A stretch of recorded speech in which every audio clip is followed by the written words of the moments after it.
Well, hi, good morning. Thank you so much for spending some of your time with me here in my shop while I work on this radio.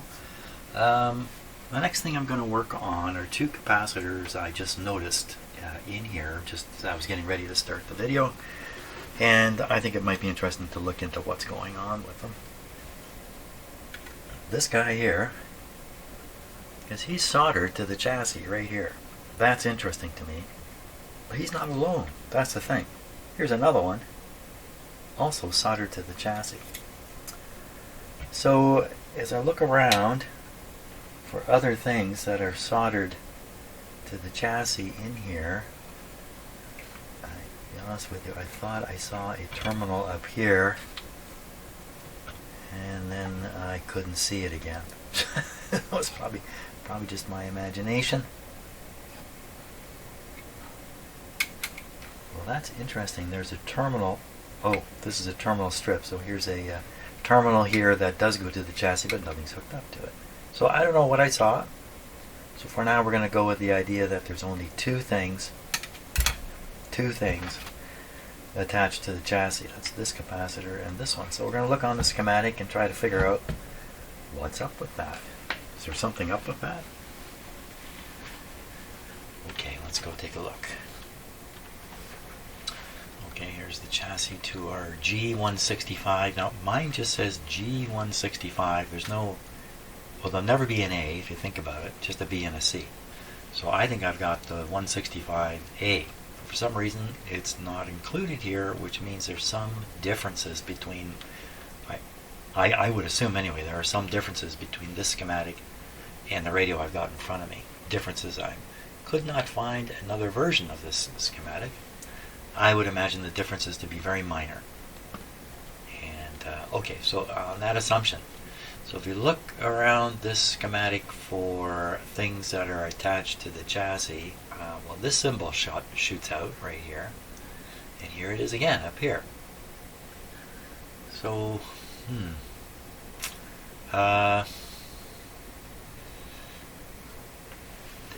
let's start with this one. This one's probably fairly straightforward. So it's hooked up to this wire, and this wire goes up once, around, and out. So this has to be the wire that's hanging out of the back of the radio here, inviting an antenna. And if you hooked up an antenna, the antenna would work from up here through the loop once, and here would find an attachment direct to the chassis.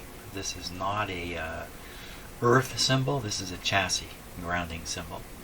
How do I know that? Because I looked at this schematic before I turned the cameras on, frankly. Studied it a little bit. Didn't figure it all out though. So then there's this additional connection here from this supposedly, I'll take that back. I keep thinking this is an earth ground, even though I just said it wasn't. I've got sort of a paradigm locked in my head here. So I don't really follow 100% what they're doing here. I would think, well, okay, so you want to hook a long wire here, and you want the wire to work into something, the earth being the best choice. But at the same time, you don't want to sell this radio with a big note on it that says you need a ground rod, because you won't sell the radio. So you can't have a ground rod, what are you going to do? So a good idea would be at least to hook it back to the chassis. Not the chassis, but the B minus. Wow. Hope you got your thinking cap on, because I think I'm going to get a lot of things mixed up here as I talk. So, so you would attach it to the B minus, but to make it safe, you put a capacitor in here. Allows the RF, but will block the 60 cycles for the most part, just in case this non-polarized plug is plugged in such a way that the chassis is at 120 volts to ground. The chassis is 120 volts to ground. So if that's the case, oh wow, what's keeping this away from here? So here's the B minus. So there's a capacitor here between the B minus and this wire.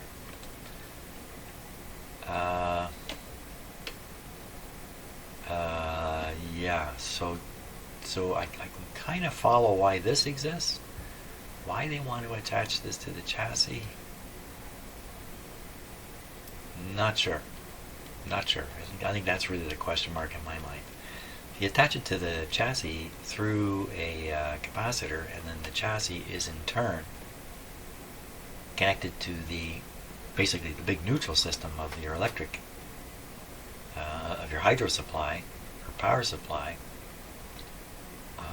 then you're finding some significant ground for the antenna to work against. You get some current flowing in this loop, signal current, and then that'll be transferred through the transformer action into these outer turns here, which are then connected right up to this tube.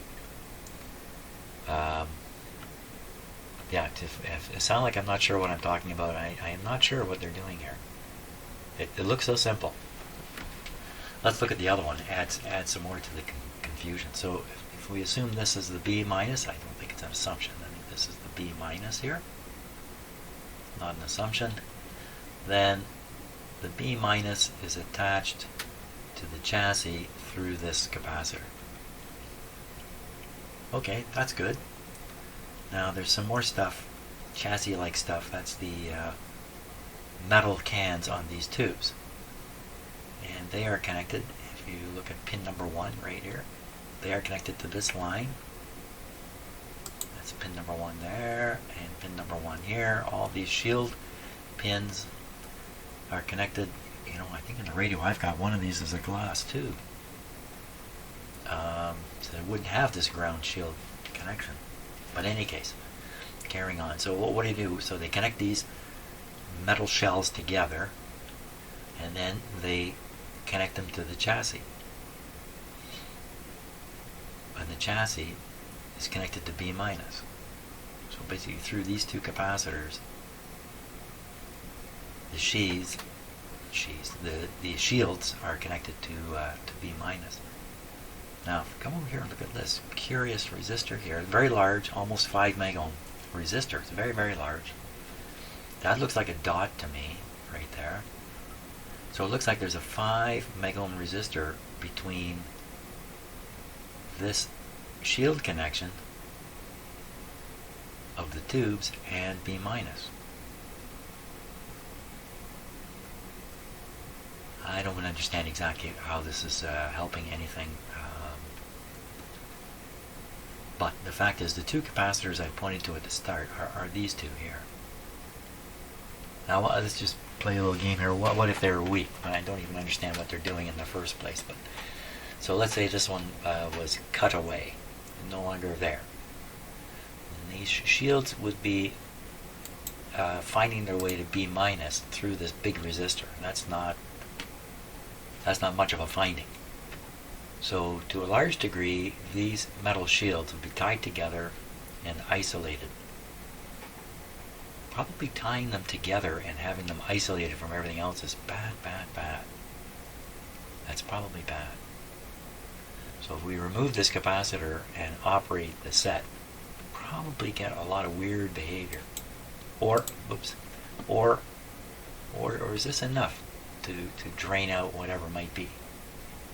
The idea here is these metal shields are just pieces of metal floating near the radio, and they will pick up signals of various sorts, general noise in the environment, and they'll also pick up signals developed in the radio and in these tubes. The signals passing through these tubes are going to be impressed upon the shield. So I would think anyway. So I'm pretty sure if we cut this capacitor out, operate the radio, we're going to get all kinds of weirdness. Okay, now what about this one?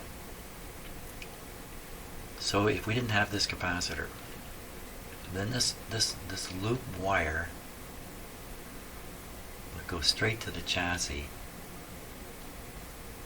and then you'd have to rely on the chassis connection here and this big resistor back to B minus, whoops, to get any kind of grounding effect on this. Wow. Well, with this capacitor here, how's that going to help? So, again, so I have the loop coming down. So I'm confusing myself here. So I don't understand how all this works. That's the bottom line. I'm not going to spend the rest of my day talking to you about it. What I'm going to do is I'm going to experiment a bit. I think we'll go to this capacitor first. I'm going to remove it. Eventually I'm going to replace it. I'm going to remove it and we'll operate the set without it. We'll see what happens if this is missing. But I don't think there's any dangers in operating the radio this way. Whoops. Okay, that's the plan. Take this one out first. Tube, shield, bleeder. Okay. Tube, shield, bleeder. I don't think it's called a bleeder. Now, it's either this one or this one. Whoever is hooked up to a pin 1. So let me take a look here. I'll start with this guy. He's hooked up right to pin 1. This capacitor is on a pin 1, and then there's a wire coming around, and I'll bet you it's going over to pin 1 here. And then that wire continues, snaking its way right up to here. Pin 1. Okay, so this is definitely the pin 1 drain capacitor here. So we're going to cut them out.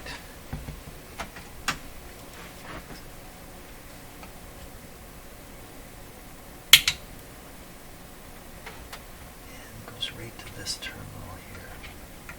Just leave a little bit of wire.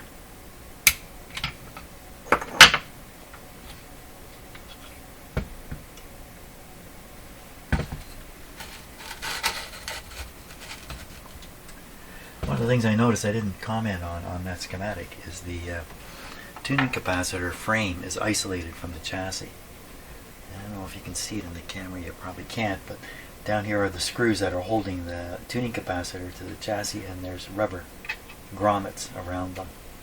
And then one of the screws has a lug and something attached to it. So we should look at that again on the schematic next time we have it up, if I remember.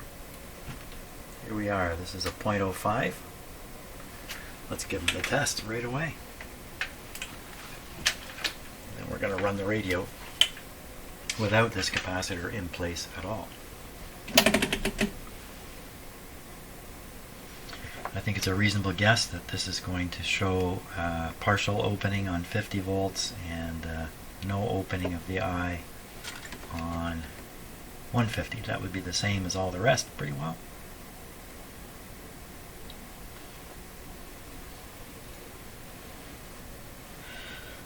Okay, here we go. 50 volts. Now, you know, it's worse than the rest. It can't even open. So now you have a leaky capacitor attached to the chassis. That doesn't sound so good. It sounds like a shock hazard being implemented. Okay, we're going to operate this radio without this capacitor in place. What do I expect? Okay. Noises, howls, feedback, weird stuff, maybe motor boating, all kinds of craziness. Here we go. But nothing harmful or dangerous. Of course, I admitted I don't really know exactly what all is going on with these capacitors, but okay, we'll turn it up a little bit. Running it with 103 volts at the moment. But those are particularly good volts. Once again, what a shame we use the word volts, which means nothing. Just a reference to Mr. Volta. We should be saying pressure all the time. Okay, what do we got? Oh, totally unexpected. Really?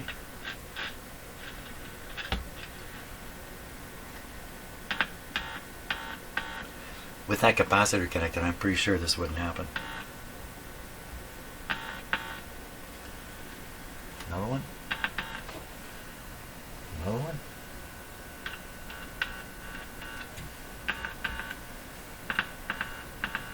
Careful now, you get a shock doing this kind of crazy stuff. Wow, well, let's tune it around here. So you know what I think maybe I've done is I've disabled the antenna somehow without realizing it. What's going on with this volume control now? Go up. I hear some sound. You go up higher. Goes away. How would you explain that from that capacitor?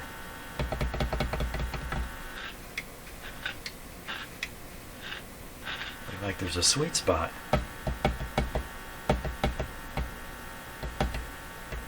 We're down to 95 volts. Let me crank this up here to where it should be. Just in case.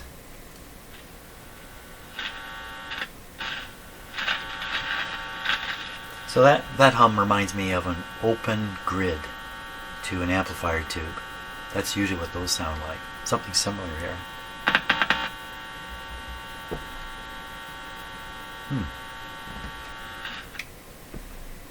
Okay, we're gonna continue this experiment here. I'm gonna hook up a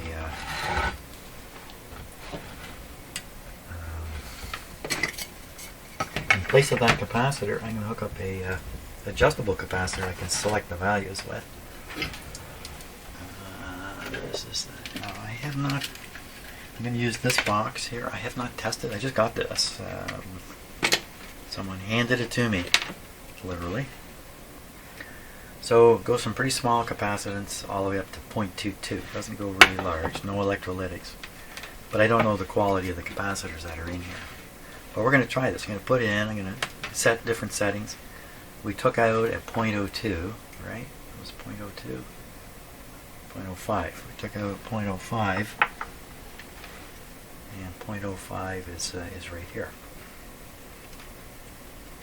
Okay, I'm starting with a very, very small capacitor, and I'm going to click this in where that came from. Where'd that come from? Must be down in this empty spot down here. So we got one clip onto the. Let's use the red one just for fun. We'll use it where here. We'll use it where here. Who needs English? Well, this is on the chassis, so I can just go on the chassis like that. Okay, now we're going to operate the radio. Now, I'm fooling around with this radio. It's plugged into a isolation transformer. It's plugged into this, which is an isolation transformer, and then further on there's another one. For some reason, even I can't fathom why I did that.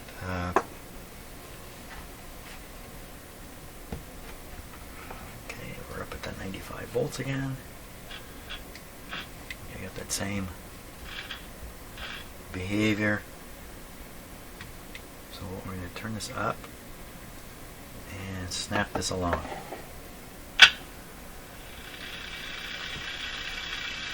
Presto. So that's a change from a 100 nanofarad to 1,000 nanofarad. Is that correct? Or 0.001. Comes in a little slow. Comes in slow.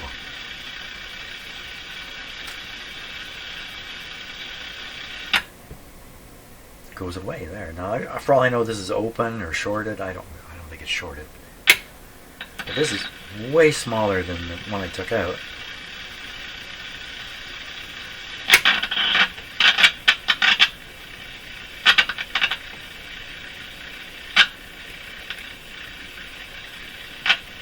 .02.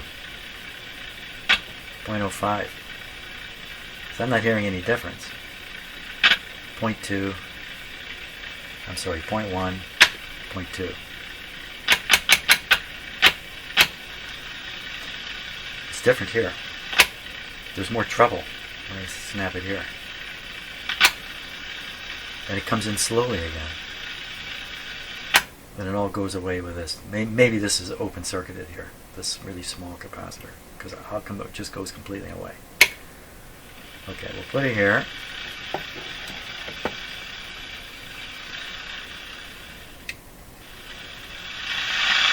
Volume sure seems normal. I've got this pinned here.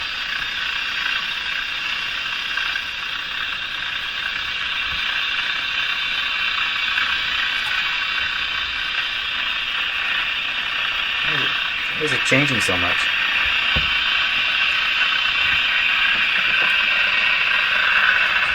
Let's going on? Things are changing.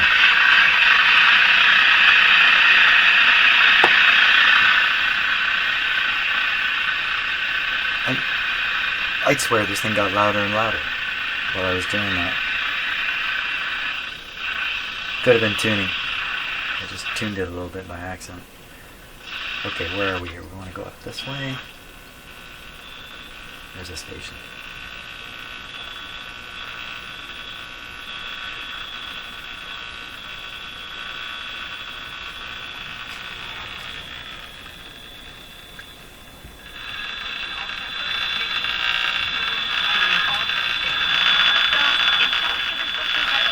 Okay.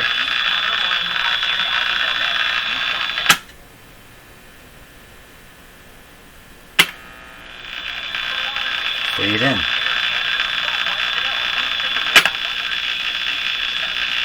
Trebly.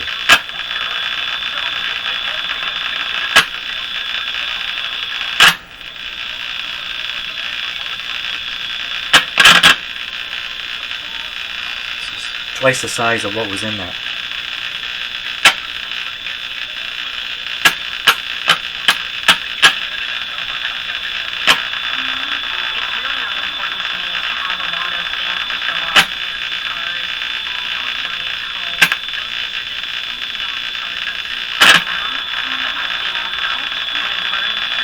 A bit more bass here.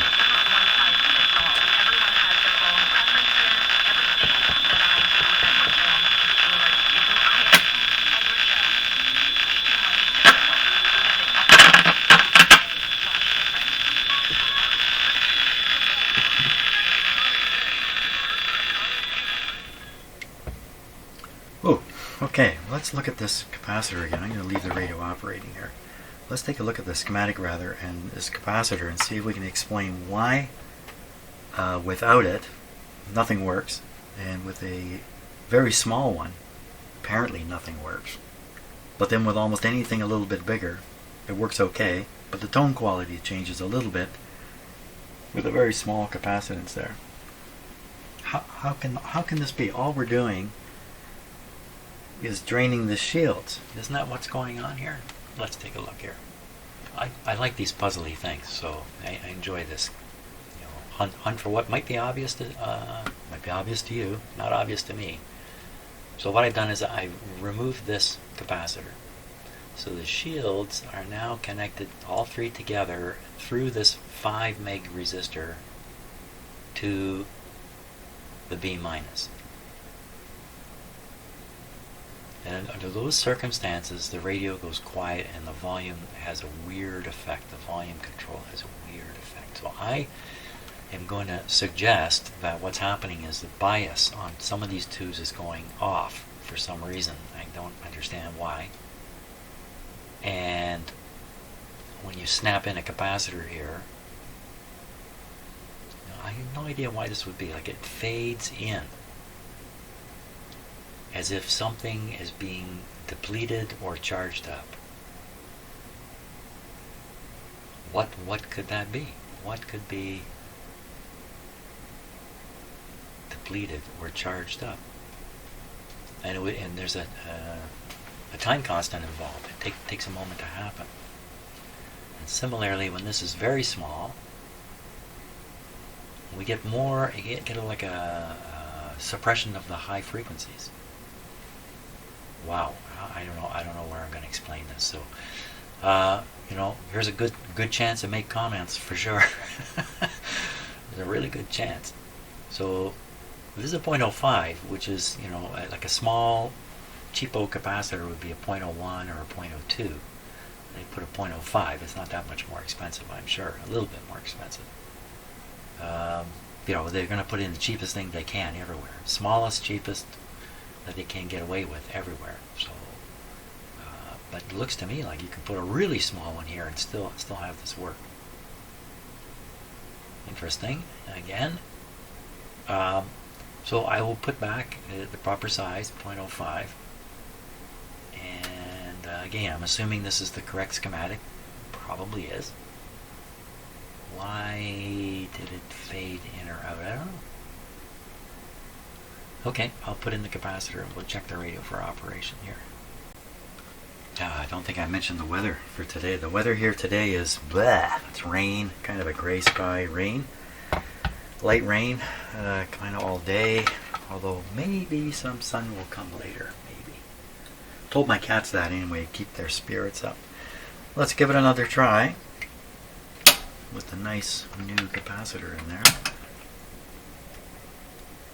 Okay, dim bulb behavior is normal. We're going to hit it with 115 powerful volts of pressure.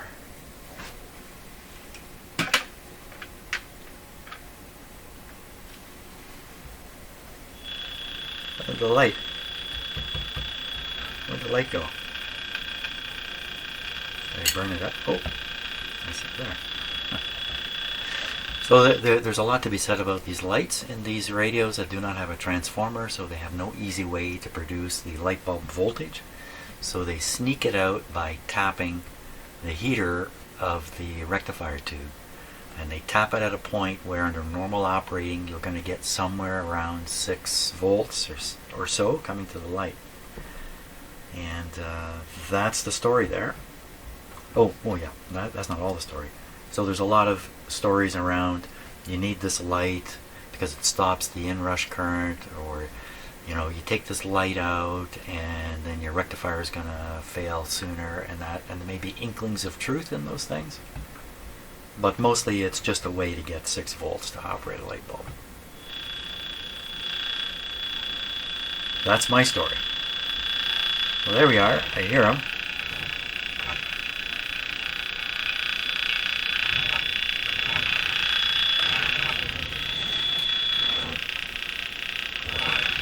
Unfortunately, when I null out the noise, I null out the signal too. So.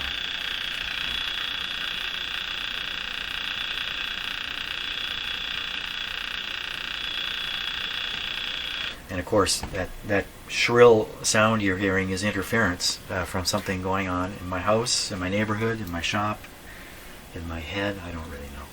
Okay, but that's good. The performance of the radio is not going downhill. That's a win for me. Okay, so we got a couple more capacitors to do. We'll do them tomorrow, and we'll see what happens. Great. Thanks a lot for watching, spending some of your time with me. And thank you very much for the super thanks. I very much appreciate that. And we'll see you on the next video.